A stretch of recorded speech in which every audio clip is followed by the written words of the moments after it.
उपनिषदों में ययाति की कथा बहुत ही प्रचलित है कि ययाति की मौत कैसे आई। वो 100 साल का हो गया था और एक सम्राट था।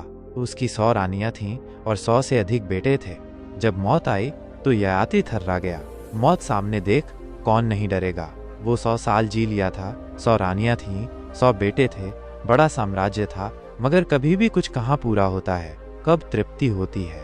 कितना ही हो, अतृप्ति ही बनी रहती है।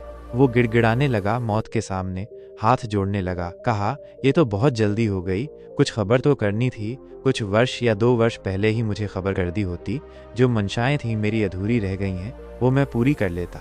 मैं तो अभी कुछ पूरा कर ही नहीं पाया और तू द्वार पे आ गई। बिना खबर दिए दया करो, थोड़ा समय और दे दो तो अधूरे सपने पूरे कर लूं। सदा सदा इच्छाएं पलती रही हैं, उनको भर लूं। अतृप्त भूखा मुझे मत मार।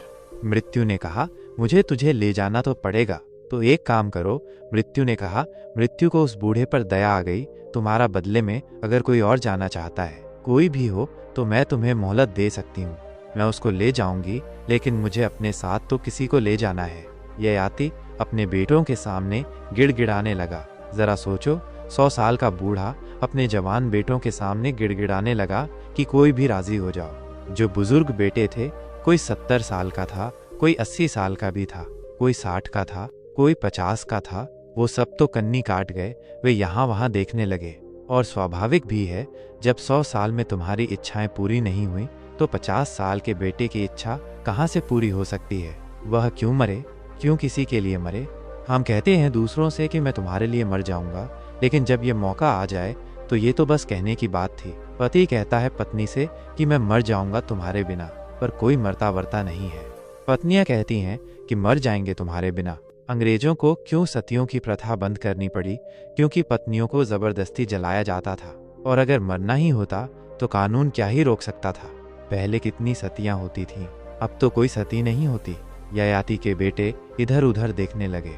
सिर्फ जो सबसे छोटा था, जो अभी जवान था, जिसने अभी जिंदगी का कुछ भी नहीं देखा था, जिसकी उम्र केवल 20 साल ही थी, वह खड़ा हो गया। उसने कहा, पिताजी, मैं अपनी जवानी आपको दे देता हूँ। जब आपका मन 100 साल भोग कर भी नहीं भरा तो मेरा कहाँ से भर पाएगा। आप मुझे आशीर्वाद दो। पिता तो बेहद खुश हो गया और कहने लगा, तू ही मेरा असली बेटा है। ये सब तो स्वार्थी हैं। तुझे बहुत पुण्य लगेगा।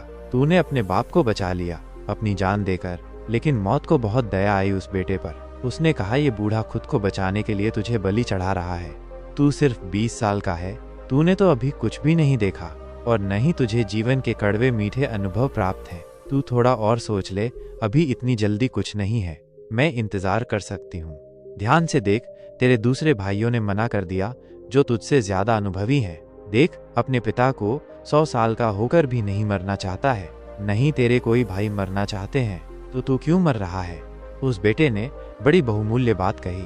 उसने कहा कि मैं यही सोचकर मरना चाहता हूँ कि 100 साल के मेरे पिता हो गए, उनकी इच्छाएं पूरी नहीं हुई, तो फिर मैं और 80 साल क्यों घिसटता फिरूं। इससे क्या सार निकलेगा।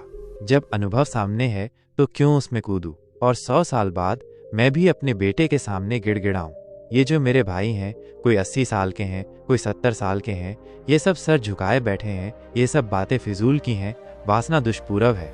ये उस मटके के समान है जिसमें हजारों छेद हैं, वो कभी नहीं भर सकता। बस मैंने जान लिया, तू मुझे ले चल।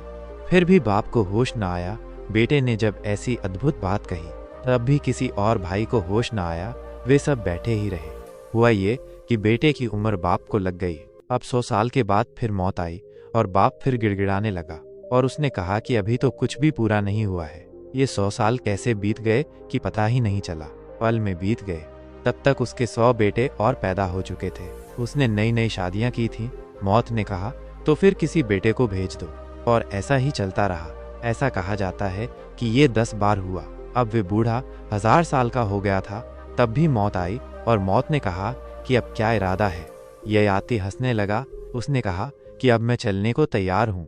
इसलिए नहीं कि मेरी इच्छाएं पूरी हो गई हैं। इच्छाएं वैसी की वैसी अधूरी हैं, मगर एक बात साफ हो गई कि कोई इच्छा कभी पूरी हो नहीं सकती। मुझे ले चलो। अब मैं ऊब गया। यह भिक्षा पात्र कभी भरेगा नहीं। इसमें तलहटी नहीं है। इसमें कुछ भी डालो, ये खाली का खाली ही रहता है। जीवेषणा शरीर से बंधी हो, इच्छाओं से बंधी हो, मन से बंधी हो तो संसार और जीवेषणा सबसे मुक्त हो जाए। संसार न शरीर न मन तो ऐषणा नहीं रह जाती, केवल जीवन ही रहता है। शुद्ध जीवन, खालिस जीवन, शुद्ध कुंदन, वही निर्वाण है, वही मोक्ष है। रहीम ने कहा है, बिन मांगे मोती मिले, मांगे मिले न चून। परमात्मा के द्वार पर जो बिना मांगे खड़ा हो जाता है उसे तो सब मिल जाता है, मोती बरस जाते हैं। और जो भिखारी की तरह खड़ा होता है उसे 2 रोटी के टुकड़े भी नहीं मिलते। असल में भिखारियों की अस्तित्व में कोई जगह नहीं है। ये जंगल तो केवल सम्राटों का है। इसलिए तो सारे ज्ञानियों ने कहा है, तुम इच्छा रहित हो जाओ, तुम मांगो मत, तुम रुक जाओ, मांगना मत, फिर देखो कि कितना मिलता है। मांग मांग कर ही तुम गंवाए जा रहे हो। जितना तुम मांगते हो उतना ही कम मिलता है, जितना कम मिलता है उतनी ही तुम्हारी मांग बढ़ती जाती है, उतना ही और कम मिलता जाता है। जिस दिन मांग पूरी हो जाती है, मिलना बंद हो जाता है और उस दिन तुम परम दीन हो जाते हो। दोस्तों, अगर आपको ये वीडियो पसंद आया हो तो वीडियो को लाइक और चैनल को सब्सक्राइब करें आगे ऐसी और भी वीडियोस के लिए।